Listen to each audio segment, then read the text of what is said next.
Hello. Before we start today's episode, if you would like a condensed version of what I'm talking about in this podcast, go ahead and subscribe to the Perfectionist Guide. You can read the entire thing in 3 minutes or less. To access this, go to CourtneyLoveGavin.com/newsletter. Are you a bit of a perfectionist, type A, hyper performer? Then you know what it is like when your perfectionism is a constant god-awful companion. But it doesn't have to be. If you are ready to burn bright instead of burning out, to lead without losing yourself, and to enjoy the life you have worked so hard to create, then keep listening. I'm your host, America's leader on rewiring perfectionism, CLG, and this is Perfectionism Rewired, the podcast. Welcome to Perfectionism Rewired. Today we're talking about getting to good enough. If you feel like you're never doing enough, it's never quite good enough, even when you've achieved like top honors or you are the youngest person ever to hold your position. That was me when I became head of global public relations when I was 30. I still felt not good enough. It's funny how once you hit that goal that you've been going for, the rug got swept out from underneath you. The goalposts move. You're like, wait, but I just made the basket, but why does it feel like it's farther away and it got taller? So if that's you, if you're feeling like your to-do list never ends, you never feel good enough, and that the enoughness, maybe it has become unbearable or it is unbearable right now, this episode is for you.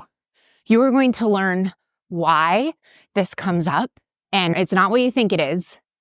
It's something that I haven't heard any other mental wellness clinician, coach, anyone in this arena, looking at you, Brené Brown, talk about when it comes to feeling like it's not good enough. I'm going to let you know why. And remember, we don't just do why. We're doers here. We take action. We actually implement the changes so you feel even better, even more put together than your life looks on the outside. You're just like oozing amazingness all over the place. I'm going to tell you how you can do that. And if at any point during this episode, you're like, man, I'm picking up what she's throwing down. It's like she's in my head. She knows me, then I invite you to come work with me inside of Perfectionism Optimized, my one-on-one coaching, where we take this and it is individually tailored to you. It's not just like therapy where we meet once a week and I bill you for hours. No, this is sumptuous. You have me as a lifeline. There's a 24/7 coach text line that you can do. There's a private podcast for you to listen to.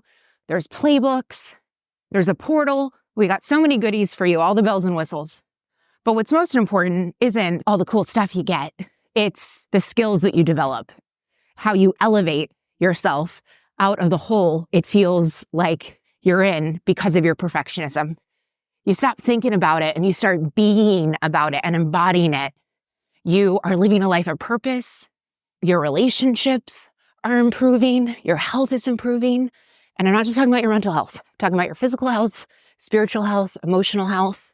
You're just really being, I wouldn't even say the person that you want to be, because 100% feedback from every single client is that it's beyond what they could even imagine for themselves. They just thought that they were stuck with, feeling like nothing's ever good enough, going to bed feeling crappy. So if that's you, know that it can get better. I can help you.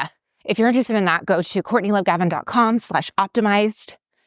Perfectionistic people, especially us, driven, ambitious, leader, powerhouse people who also happen to have perfectionistic tendencies. Enough it's like the sun, something that we continue to chase. We're like, I never finish everything on my to-do list, so just go to bed feeling like I haven't done enough. Or how do I know what enough is? Of course, I wanted a very specific step-by-step and to have it for each occasion, if this, then this. I love an answer tree. And it's not enough. It's not one size fits all, because what enough is on a Sunday evening at 6:23 p.m.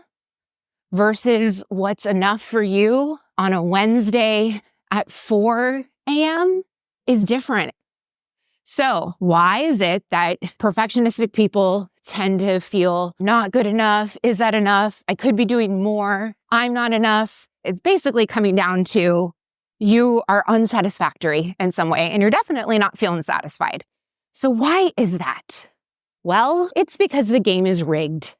Until you play the game as life as an empowered and rewired perfectionist, everything feels harder and nothing feels like it's good enough because you are fighting against yourself.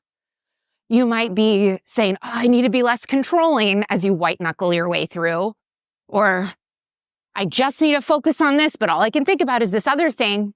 Stop thinking about that. Stop thinking about that. You might be punishing yourself because you didn't get enough done. I did that when that job relocated me from San Francisco to Santa Monica. I decided that I would not sleep in my bed until everything was put away. Guess how long I didn't sleep in my bed for? Almost 3 weeks. 3 weeks. My partner was like, and by the way, I'm 6 feet tall. So I was like curled up on this little, because I think our cat, like we had ordered a new couch and it hadn't arrived yet, curled up in this little like settee, and I have scoliosis. So like was just not a decision that was really in the best interest for me. But I did that because I was like, well, I haven't done enough. And so I thought by withholding sleeping in a bed, that was motivating for me to get it done. That's the way I used to motivate myself, by taking things away. The game being rigged, the way that you are going about solving it, like trying to get everything done, isn't going to make you feel that you did enough. How do we know this is true? Because if it did, you would already feel that way. And it wouldn't be every day you stop at 0. You're like, I got everything done. But then you look at your email and all this, right? I used to think, I wish I could be like Adam Sandler in that movie Click and have a remote control and just like pause life going on around me so that then I could go get everything done, feel like I did enough, and then rejoin with my family.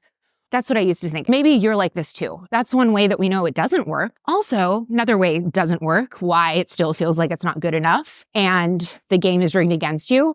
Mantras, affirmations, lying to yourself, never helpful. How do you know that you're lying to yourself? You do a body check. And maybe you're living from the neck up like I used to, where you're like, what do you mean my body feels things? I just thought it's so much easier to have an icebox where my heart used to be and to just be numb, not really feel anything. Being like, nope, not dealing with those emotions. This is why I'm great in a crisis. Say it to yourself. Slow down your breath. This is good enough. I am enough. If that doesn't feel good to you, stop saying it.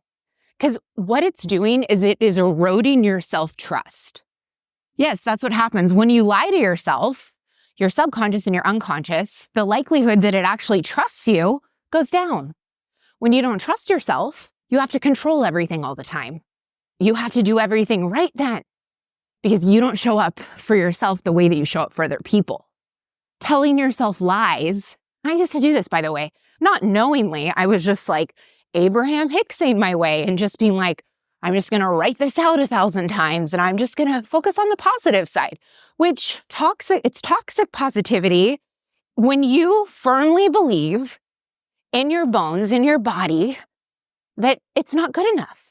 And you genuinely feel that way. And there's nothing wrong if you feel that way. That's the third reason why the game's rigged against you. You're being gaslit. Recovering perfectionist, perfectionism recovery. Try not to be such a perfectionist. It's like something that you apologize for. Perfectionism is not a problem. It's rigged against you because it's making you believing that there's something wrong with you. When I just want you to imagine if you were born with diabetes, it would be like, hey, what's wrong with you? Why do you have to keep checking your insulin? Why do you have to monitor that? Oh, you know what? You're just not good enough. No, we would never say that to someone that has diabetes, especially when they're born with it. It's like, no, that's just the way that they are wired. That is the way that their body works. That's just their person. That's how their person works. Same thing with you. You are a perfectionist. Oh, that is incredible. But you will never get to experience that incredibleness when you are lying to yourself, telling yourself this is good enough, making yourself wrong for the way that you feel, and fighting against your natural tendencies. So what's the solution? Play a different game. Play the game of being an empowered perfectionist. Figure out What is it about your perfectionism that you actually enjoy? What is it giving you? Because everything has an intrinsic value for you. There is a perk that you are getting from it. And then realize that those just need a different playground. And to ask yourself, what is enough? And to know that it changes all the time, which with perfectionists, we like a challenge. We love seeing what's possible, having a vision and bringing it into the reality because we have the compulsion and we have the energy and we have the drive in order to do that. I think this is enough for this episode. How do I know? Because I decided. If you want to be decisive, if you want to go to bed feeling proud of yourself, feeling accomplished, feeling relaxed, when you're with your family, you're with your family. Your mind isn't somewhere else. When you're at work, you're at work. When you're hanging out, you're hanging out. And you can actually be present. So if you want that, go to CourtneyLoveGavin.com/optimized.